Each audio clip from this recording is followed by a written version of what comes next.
Welcome to our On Your Sidelines coverage. I'm Paul Gerke alongside Jay. Don't call me Kathy Bates. We're at the midpoint of high school football season, Jay. That's not fair because what am I going to call you? Paul, don't call me Friedrich Gerke. That doesn't really make any sense. Anyway, all right, let's get it going. That's a sick burn, Jay. You got me good there. Let's get to the highlights. We begin at the home of the Mavericks. Rocky Mountain visiting Mountain View. Jay, you called it. It's the year of the tutu. I'm waiting for you to wear one. One guy who didn't bring one, Coach Pete. I'm waiting for him to wear one, too. Spending his bye week scouting local talent. Rocky up 16-3 late in the first, and we pick it up. Here come the Mavs. Kai Turner, long-distance dedication to Kenny Webster. A couple plays later, Turner goes back to Kenny. Mountain View within a touchdown, but the Grizz respond immediately. Jason Crimmins, the human bowling ball. Maybe he's the guy that Pete's there to see.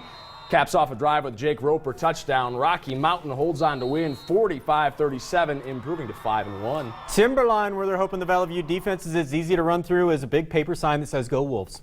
Falcons were the ones that were running through.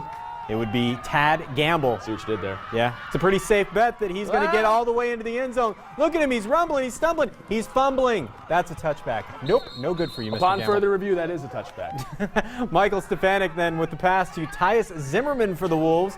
The drive would stall here, however, so we head off to the second quarter where it's Bam Bam Fanmaha. Made up. That's not made up. That's got to be real. It's right in the roster. They'd never do that to us, would they? I loved him in the Flintstones. Touchdown Wolves. They go on to win 36-30 in overtime. Valley View falls to 1-5. Over at Meridian High School, the Warriors playing host to undefeated Capital. The Eagles set to receive the opening kickoff. Fudge. Only he didn't say fudge. He said the word, the big one, the F-dash word. I tease, I'm sure he's a class act. Warriors recover the fumble. Fast forward to fourth down for Meridian. Bryson Stout leaves the pocket and chucks a prayer down the middle. Nobody there to answer. It was still scoreless later in the first. Warriors punting. This time Tariq Littlejohn is back to receive. Littlejohn goes all Robin Hood on the coverage team, leading his merry men inside the 30. And on the very next play from scrimmage, Marcel King Jr. hashtag track kid touchdown. I bet that made Littlejohn say, what? Capital is 6-0. The Eagles win 48-14. To Columbia, where the Cuna Cavemen are hoping to bounce back after the loss last week. Already 41-7 in the second when Ben Rue tosses it to Jade Palmer. Look at the one-handed grab. Good coverage, better catch.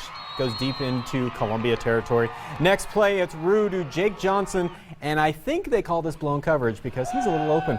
Touchdown Cavemen. They go up 48-7 at the half and go on to win 55-7. Was Bam Bam a caveman? To BK, where it's homecoming, you know what that means. Halftime goes long. Nice wheels, though.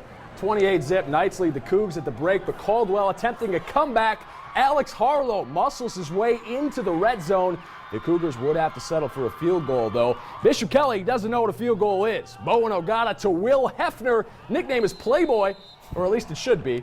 Next play, BK punches it in. The Knights slay the Cougars 48-9. Some small school love. It's Nampa Christian hosting New Plymouth. The Pilgrims were once upon a time very tough in the 1700s, and once again tonight. Kyler Harris with the quarterback draw, going to scramble down inside the 5-yard line. Very next play, Harris says, I got us here. I'm doing it again. Goes in for the score. It is 6-0 Pilgrims after the blocked PAT. Nampa Christian would answer back. Luke Brands takes the handoff right up the gut for the big gain. He's going to drive those Pilgrims right back into the, oh, wait. Where's Pocahontas? They're Trojans. I don't get it. I don't either. All right. Tanner Doty carries the defenders on into the end zone. He ties the game up at 6. New Plymouth gets the win, 36-32.